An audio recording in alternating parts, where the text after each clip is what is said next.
샬롬 류 선생의 구속사 천국열차 유도순 목사님의 신구약 성경 파노라마를 낭독하는 시간입니다. 지금은 요한복음 파노라마 8장 48절에서 59절까지입니다. 죽음을 영원히 보지 아니하리라. 첫째 단원 48절에서 53절 너는 너를 누구라 하느냐. 둘째 단원 54절에서 59절 아브라함이 나기 전부터 있었다. 8장 전체 핵심 주제는 진리를 알지는 진리가 너희를 자유케 하리라는 말씀이 있습니다. 32절. 그리고 본 문단의 중심 주제는 진리로 자유함을 얻는 자는 죽음을 영원히 보지 아니하리라. 즉 사망 권세로부터 자유함을 얻게 된다는 말씀이 됩니다. 도표를 보시면 죽음을 영원히 보지 아니하리라 하신 말씀을 중심으로 유대인들은 너는 너를 누구라 하느냐. 첫째 단원 실문하고 주님은 아브라함이 나기 전부터 있었다 하고 둘째 단원 대답하십니다. 죽음 문제는 모든 인간이 풀어야 할 숙제인 것입니다. 이에 대한 해답이 무엇인가? 첫째 단원 48절에서 53절 너는 너를 누구라 하느냐? 1. 유대인들이 대답하여 가로되 우리가 너를 사마리아 사람이라 또는 귀신이 들렸다 하는 말이 옳지 아니하냐 합니다. 48절 7장 20절에서도 귀신이 들렸도다 했고 10장 20절에서는 귀신 들려 미쳤거늘 어찌하여 그 말을 듣느냐 합니다. 우리들이 당시 유대인이라 해도 너희는 너희 아비 마귀에게서 났다 하는 말을 듣게 되면 미친 사람의 말이라 했을 것입니다. 오늘날도 종교 다원주의자들을 향해서 당신들은 마귀의 조정을 받고 있소 하면 미친 사람이라 극단주의자라 하지 않겠는가? 기억 예수께서 대답하시되 나는 귀신 들린 것이 아니라 오직 내 아버지를 공경하면을 너희가 나를 무시하는도다. 나는 내 영광을 구치하냐 하나 구하고 판단하시는 이가 계시니라. 49절에서 50절. 성자 하나님께서 영광을 비우시고 말씀이 육신이 되어 이 땅에 오신 목적은 자기 영광을 구하기 위한 즉 섬김을 받으시기 위해서가 아니라 섬기려 하고 자기 목숨을 많은 사람의 대속물로 주려 오셨건만 마태복음 20장 28절 귀신이 들렸다 하고 무시를 당하고 계시는 것입니다.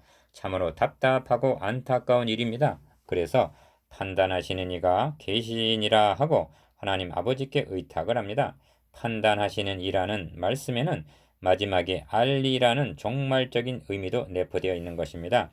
이 점이 진실로 진실로 너에게 이르노니 사람이 내 말을 지키면 죽음을 영원히 보지 아니하리라 하시는 51절 말씀에 나타납니다.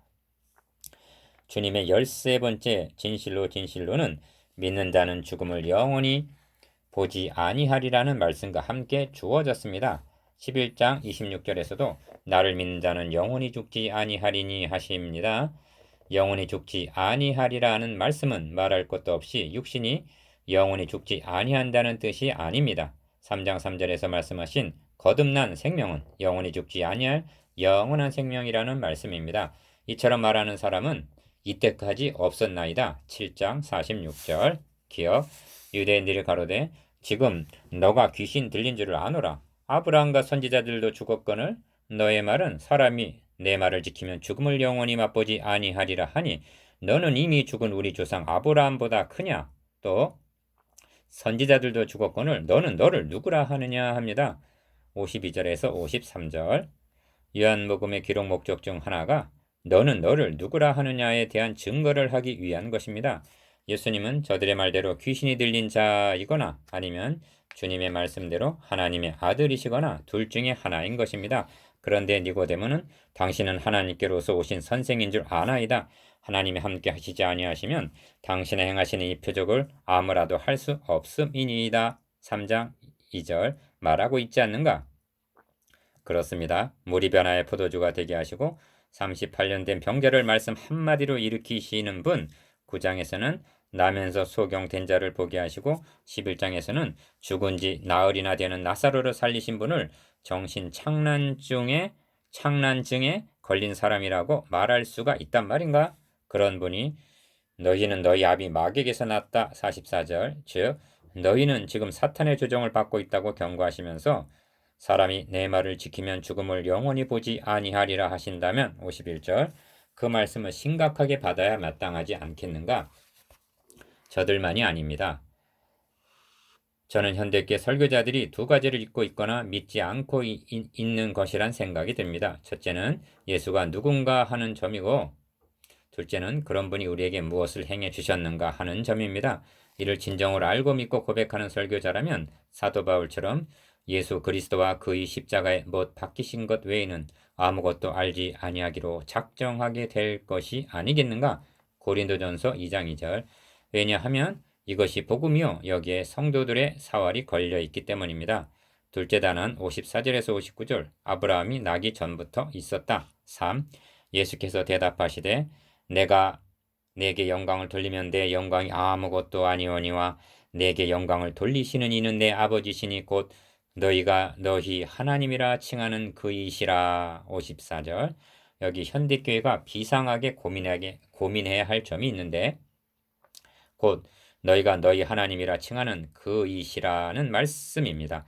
지금 주님이 내 아버지라 부르시는 하나님과 저들이 우리 하나님이라 부르시는 분이 칭호는 같은 하나님이면서 실상은 다른 하나님이라는 말씀이기 때문입니다. 저들은 아버지는 한 분뿐이시니 곧 하나님이시로다 하고 41절 말하고 있는데 주님은 너희 아비는 하나님이 아니라 마귀라 하시는 것입니다. 44절 어찌 이렇게 될 수가 있단 말인가? 그 원인이 다음 절에 나타납니다. 기억 너희는 그를 알지 못하되 나는 아노니 만일 내가 알지 못한다 하면 나도 너희같이 거짓말쟁이가 되리라 하십니다. 55절. 이는 두 마디로 되어 있는데 첫째는 아는 자와 알지 못하는 자가 대조되어 있습니다.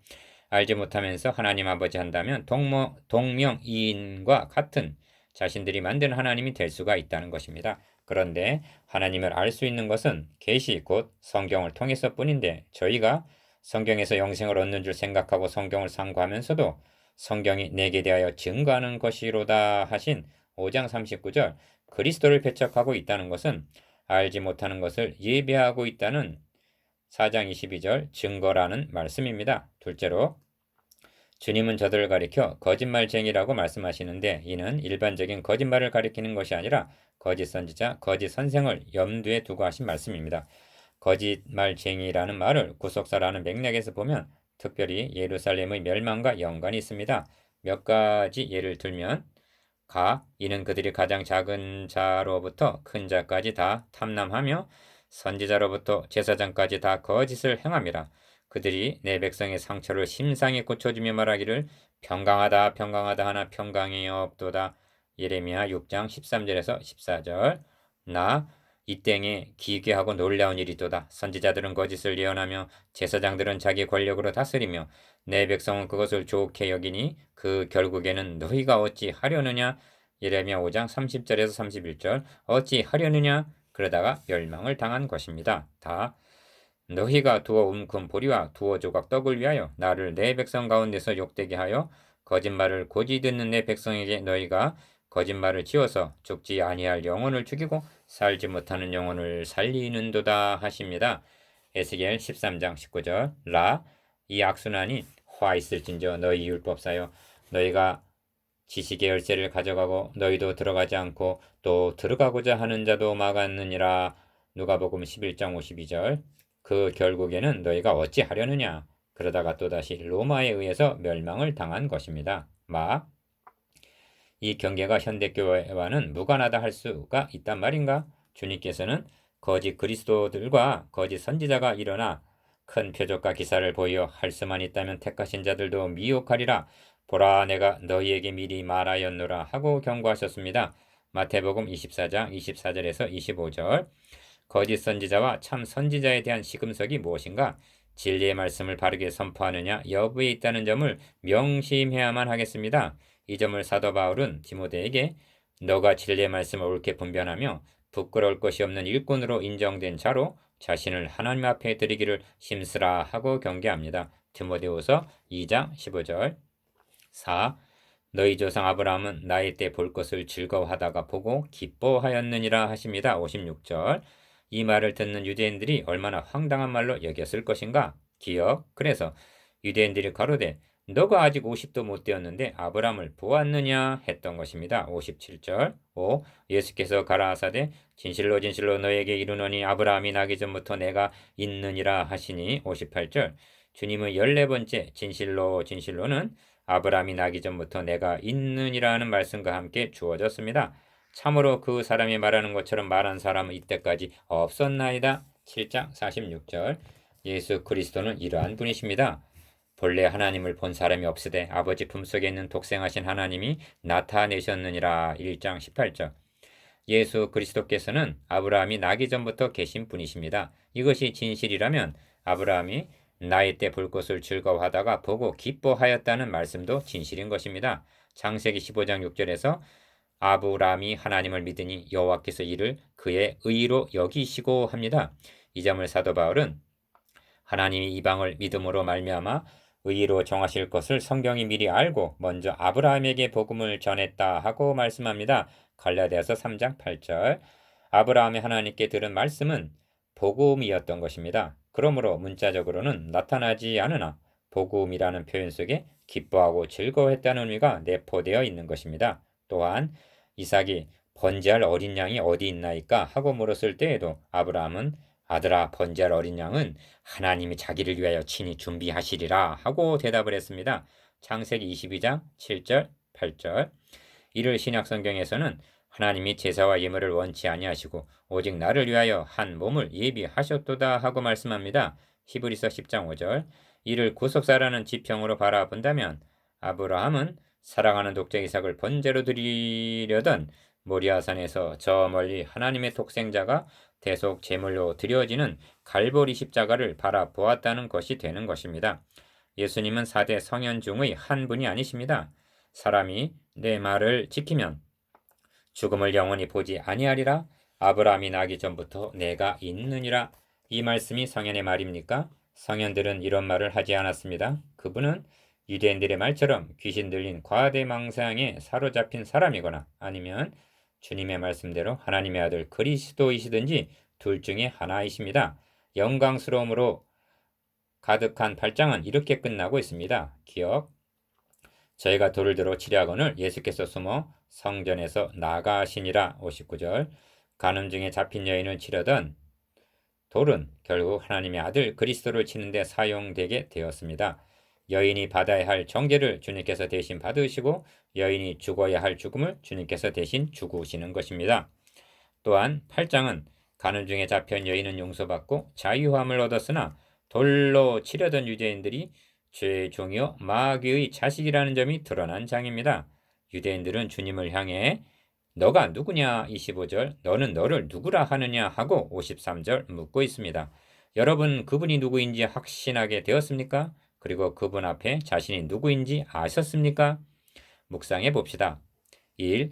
내 말을 지키면 죽음을 영원히 보지 아니하리라에 대해서 2. 아브라함이 나기 전부터 있었느니라에 대해서 3. 구속사의 맥락으로 본 거짓말장이에 대해서